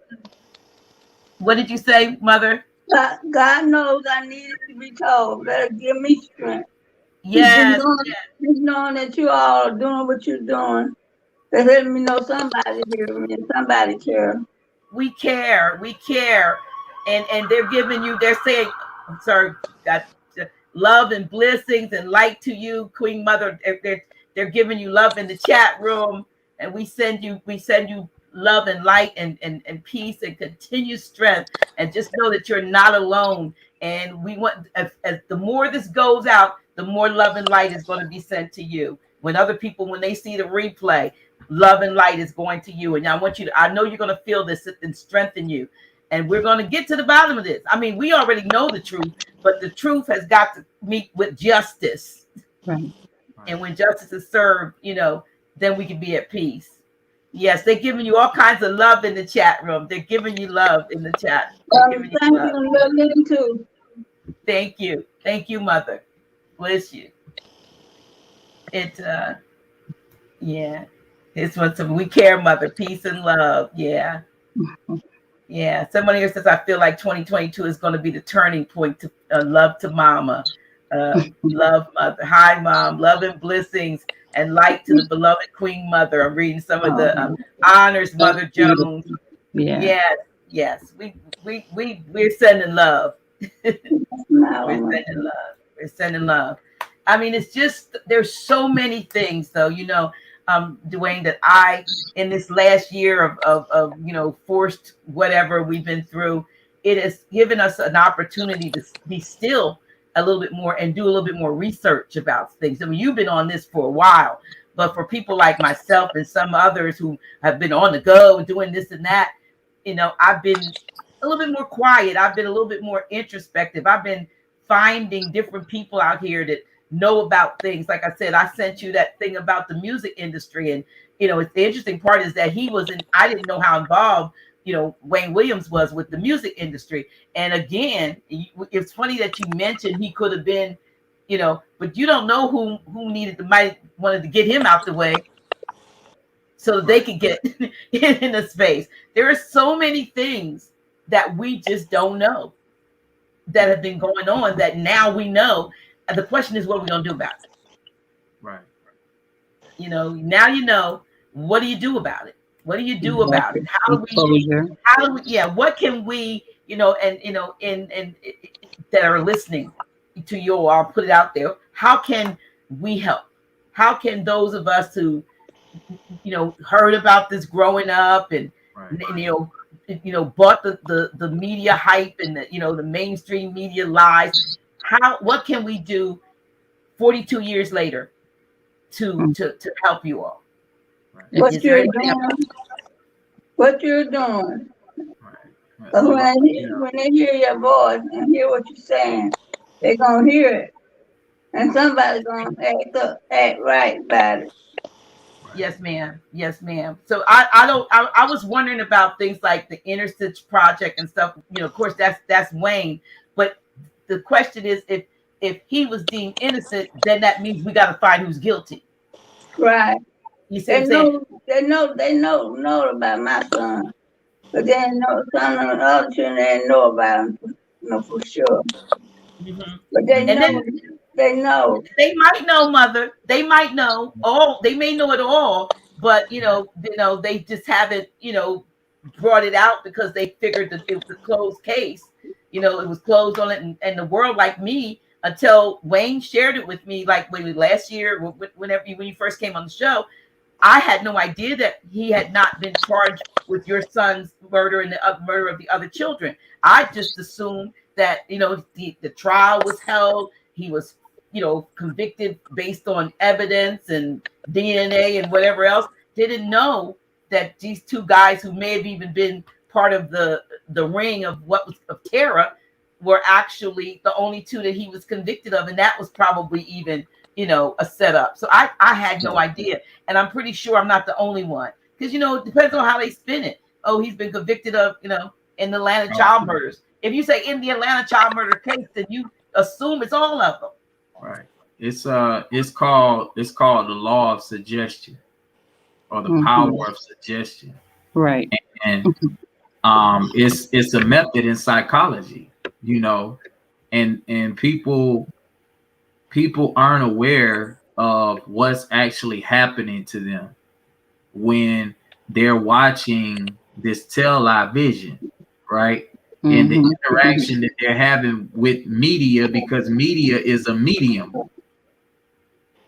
right? They program you, television programming, via a channel. They're channelers, and they're telling you lies visually. And then when you watch the news, north, east, west, and south, how they choose to control the minds of people, right? They use mediums. So a great example is how everybody got duped into this whole thing with Bill Gates, right? The method in which Bill Gates communicates, everybody look this up. It's called cognitive restructuring. So you might ask Bill Gates a question, and you might say, well, Bill Gates, we've heard you give a speech about population control. Well, there are many theories out there about population control, but what's most important is that we have to get people vaccinated. Right. So they completely and totally never give you an answer. Right? And they avoid the inevitable truth to talk around subjects. It's called cognitive restructuring. These are the things that are happening when you see these people who are presenting whatever it is they're presenting. So when you watch, for instance, the documentaries with the Atlanta child murders, it's the same 5 law enforcement officials. No one has ever heard a statement from the guy who supposedly heard the splash at the bridge. This is the most important person in the whole equation. Because based on what they say, if this person didn't hear a splash, then they don't place Wayne Williams at the quote-unquote murder scene or the crime scene that night. Right. Now, There's never been a statement from this man. And how high is the bridge that he, and how big was the guy that he could lift up a dead man? 170 some odd pounds. It was a 5'11", 170 some odd pound man. And how big of a person was Wayne Williams? About 5'6". They accepted that too. Yeah, I mean, some things, it reminds me of now of a date that just passed, 9/11. How we just let a whole bunch of ridiculous stuff, we accepted it, and then now in hindsight, we're like, whoa, that doesn't make sense at all. That absolutely, you can't disintegrate a building and find a paper ID that just happens to be that of the perpetrator, and that's who it is. You know what I mean? And we're like, wow, they found it, instead of like, that's bull crap. Excuse me, mother. Bull crap. You know what I mean? All the people in the world that could have did it, they knew it was Osama bin Laden within 30 minutes of it happening. I think like the whole world. What they say? Osama bin Laden. Oh my goodness. No, but I'm just saying the things that, like I said, that thing, like, could he pick up a dead body and heist it over, at his side over a bridge? Okay. So this is how you know what they say about the bridge is a physical impossibility. Okay, because Wayne Williams is driving across the bridge. Nobody sees the car stop on the bridge. The person who said, "Is there someone on the bridge? I heard a splash." Right? When he says that, somebody else says, "Yeah, I just moved out of the way of the headlights." Right? That's impossible for you to move out of the way of the headlights and then a splash happened. If Wayne Williams did discard of a body that night on the bridge, he would have moved out of the way of the headlights, saw the car stop, saw Wayne Williams get a body, take it out of the trunk, the back seat, or wherever the body was, right? Drag it to the side of the bridge and throw it over. That would have been minutes. Now, mind you, this is on the Jackson Parkway Bridge in Atlanta, Georgia. It's right off of 285, which is one of the busiest interstates in Atlanta. I've driven it. It's crazy. You know, it's crazy. So there are cars coming and going even at 3 a.m. There are people driving on this bridge.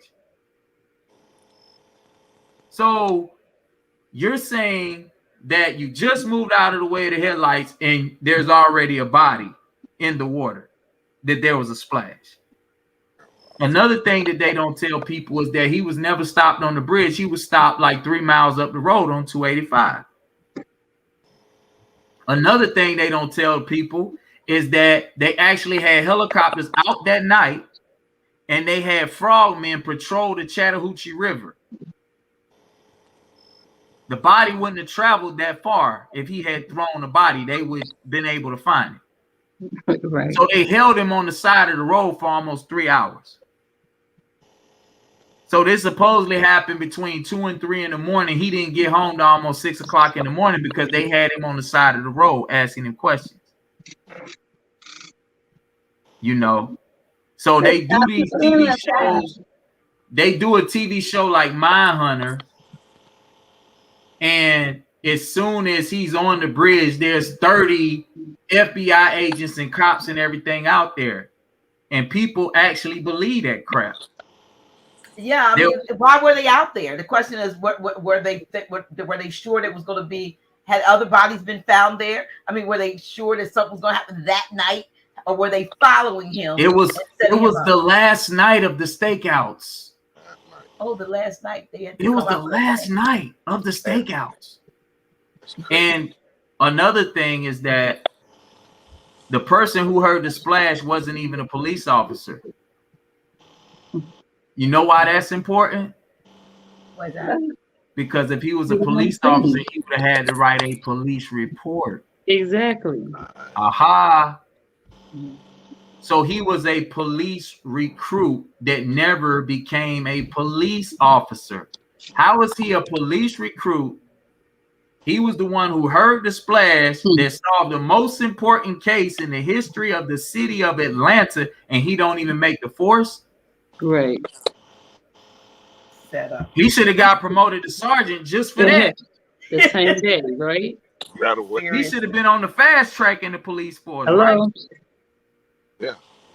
Another thing is that there was only one federal agent out there, and he mysteriously died of a helicopter crash. The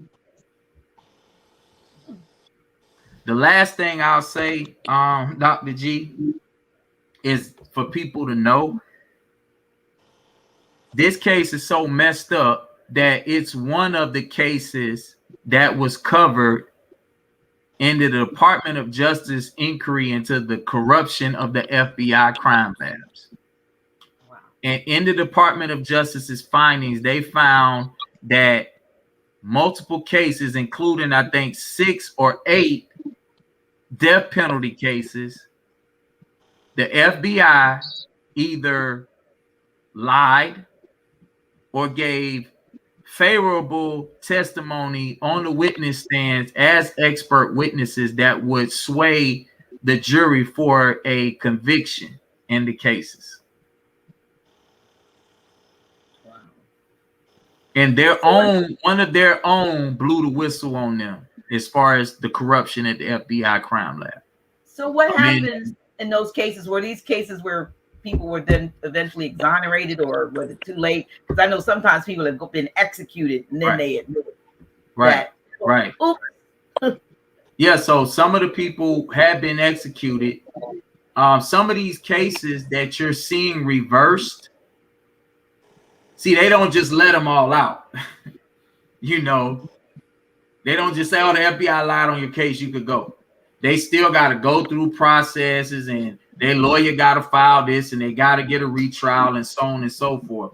But there have been people that have been being let go all over the country, and some of these people were people that were found guilty in some of these cases that the FBI gave the faulty testimony on. Wow.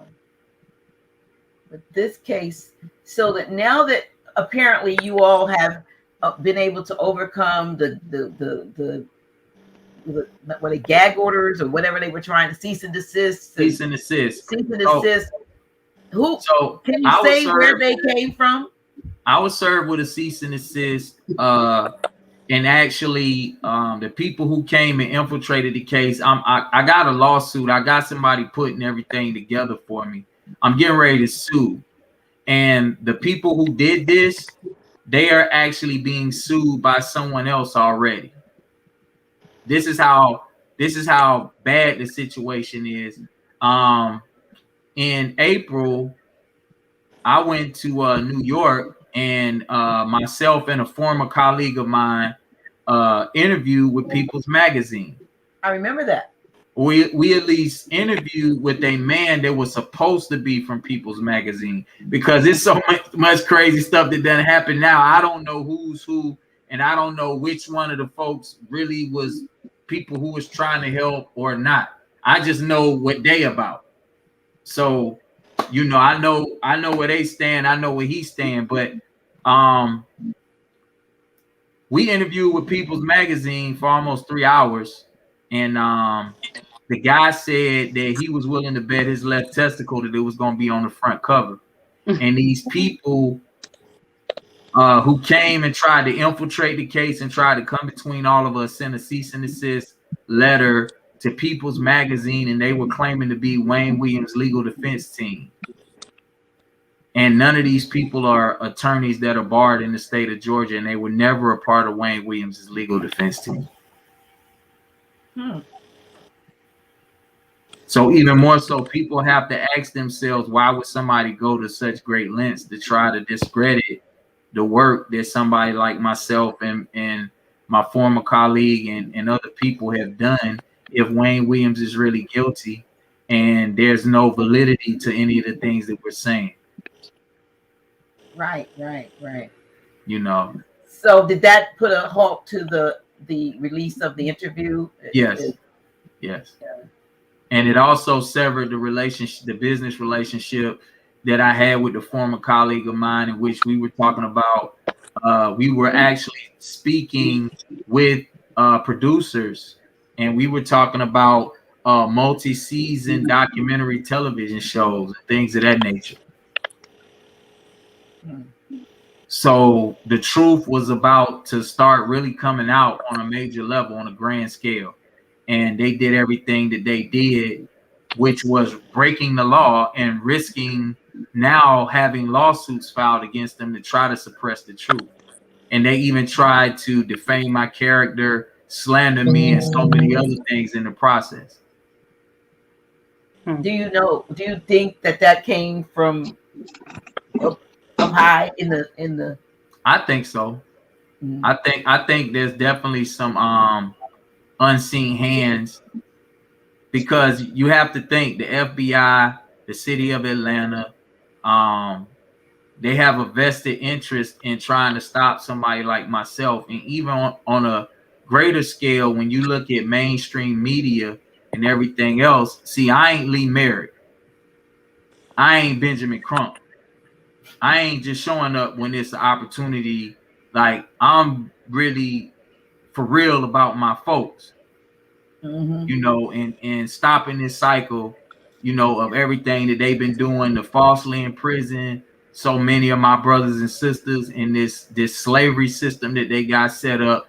And then even more, I'm just an advocate for injustices in any form or fashion, you know. Well, I applaud you for the work that you're doing and have done. I applaud the two of you, Sister Alice and brother Nicholas, for your, you know, for your courage and your tenacity to keep going, you know, to see the truth come to light. Because again, you know, you need closure, and justice is what bring, you know, in this case will bring closure. So, you know, I think that this has been a very, very informative. I mean, this is, to me, this is as good as any documentary, because we, you know, you shared information that heretofore I didn't even see it in that documentary, and you all know because you all were right there with it. And DeWayne, you've interviewed. I think you have interviewed Wayne, right? If I'm not mistaken. Well, I mean, I have recorded conversations with myself and Wayne from the very first us first meeting each other, because, you know, with all of this stuff, like, there was a lot of things that I had to get his accounts of to kind of put myself on the fast track, because, you know, and putting something together that would be worthwhile for people to view as a filmmaker, there was so many different nuances and things that I needed to know, especially in a situation like this where they done kept everything out of the news media. Yeah, yeah. You know. But you've done, you know, like I said, this is just one of the many things. Please, before we go, tell our audience again your books, the names of your books that are out. I know I have Red Pill Alchemy. Is it? I have two of them. I have the green one and the red one. Right. I'm actually in the process of turning in my fourth book, which is called Joel's Journey. And Joel is my baby brother who was killed in a car crash in 2011. It was his name, and I named my first son after him. So the book is dedicated to my baby brother and my firstborn son, and it's called Joel's Journey. And it's about a kid who goes to a museum, and he has a past life experience, and he realizes that he's the reincarnation of King Tut. That's getting ready to come out. And then my first book was another children's book that's called Ariel's Crown, which is my first daughter's middle name. And it was about our struggle from her going from a melanated private school to a public school in which she was being ridiculed because she had natural hair, and her hair was her crown. So it's basically showing the journey on how I empowered my daughter to embrace her image and embrace her natural hair. That's the two children's books. And then I wrote a book called Supreme Science Volume 1, Does the Matrix Really Exist? It was released in 2016. And then the follow-up to that is Red Pill Alchemy Volume 1, Can We Beat the Matrix? That was released in 2019. And I'm currently working on Red Pill Alchemy Volume 2. And that's going to be Can We Save the Babies? And that's going to be a very extensive look into the subliminal messaging and a lot of the cartoons and things of that nature, and how the P word has been all around for a very long time and has been placed right in our face. And we were unaware, you know. Right. So I'm just breaking down just all of the subliminal messaging and things of that nature. I'll give you one quick one. Do you remember Foghorn Leghorn? I do. The one who used to say, boy, I say, boy, I say, boy, in the cartoons? Yes. Remember the little character that used to say, I'm a chicken hawk, you're a chicken. Yes, yes. Right? A chicken hawk is a pedophile code word for an older man that loves anal sex with little boys. Mm-hmm. Oh my. So they were putting, I'm a chicken hawk. And chicken is, I mean, everybody knows about pizza and all that type of stuff. Now, in those pedophile codes, one of the slang terms for a little boy is a chicken, My. you know. So My. I'll be breaking down so many of the different cartoons that we grew up on and how the pedophilia has always been subliminally put in these different means of communication. Mm-hmm. Well, I want to say thank you again to all of you all. I don't know whether Sister Alice or Brother Nicholas, if you want say any last words, please. I want to give you a chance to do that before we say good night. And have to have you back after we, get some progress so we can find out an update. But if you have anything you want to share before we go, please feel free. I just like to say free Wayne Williams. That's it. Thank That's you. basically what it is. Just free Wayne Williams.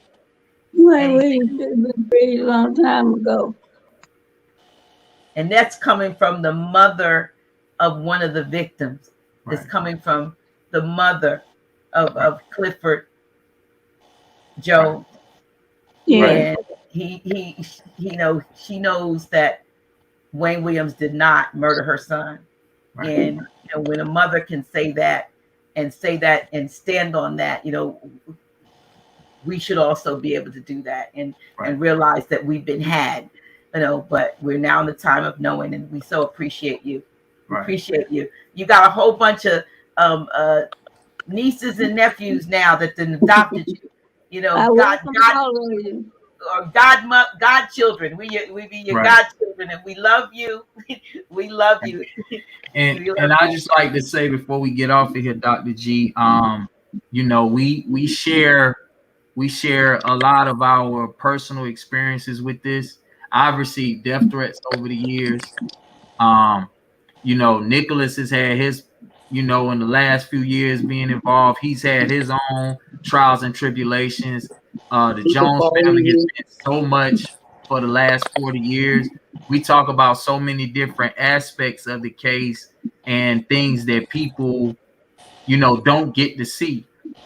And we do it. I know your show is on Tuesday, so the audience who watch Dr. G show, y'all just come check it out on the YouTube channel. You don't have to always catch the live stream, but more importantly, we just need people to help share the message, because the one thing that they can't stop is they can't stop the people united.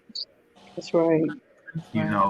That's what's that old chant? The people united will never be defeated. But defeated. Yeah, we have to be united. So we do appreciate your courage, and a lot of folks are saying that. I want you all, to share this video. Share it while you can, please, because who knows whether that'll stay up.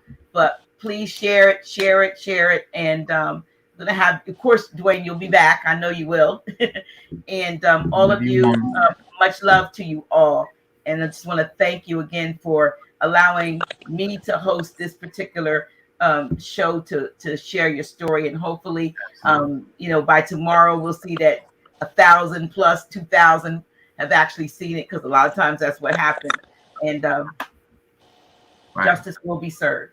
At Kid Unleashed on YouTube. Oh, that's what I want to say. If you are looking at the link, at the bottom of the description, if you're on Facebook or YouTube, there is a link for your the videos, the one that you gave me. Yes, there's a playlist, so you can look down at in the description on YouTube, and you should see a playlist that you can click on, and you'll be able to see go to their site with ATLKID Unleashed. All right. And I wanted to say thank you, Dr. G. Thank you for your platform. Thank you for planting the little mustard seed that would grow that mighty tree to tear down wickedness, okay? So I just wanted to thank you and send blessings your way as well for this platform. Thank you so much. Thank you so much. Thank you so much. And I know this like beautiful comments. Yep, you watch the documentary on HBO, but this one you're getting it. You're getting the truth. You're getting the truth. Amen to that. And that's right. We're going out with a little bit. We're gonna blast my music this time. I think we got the speaker on. I think we Wayne. got. Love you, sis. Love you, mama. Have a good night. Thank you. Thank you. Good night. All right. All right. All right. All right. All right.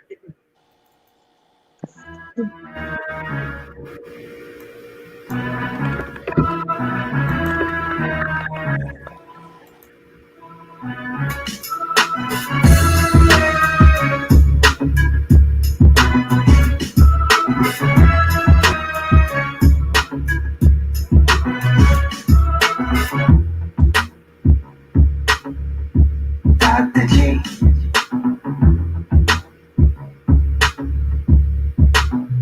Really? Oh shit. Yeah, that's me. Dr. G.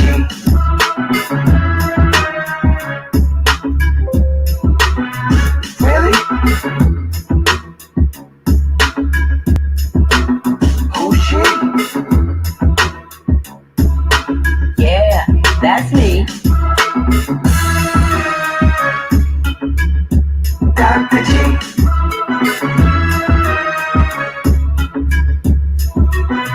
Really? Oh shit. Yeah, that's me. Dr. G.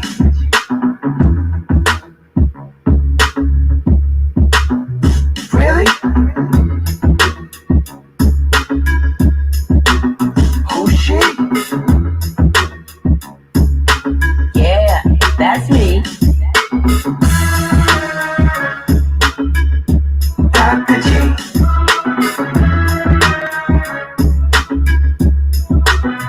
Really? Oh shit. Yeah, that's me. Dr. G.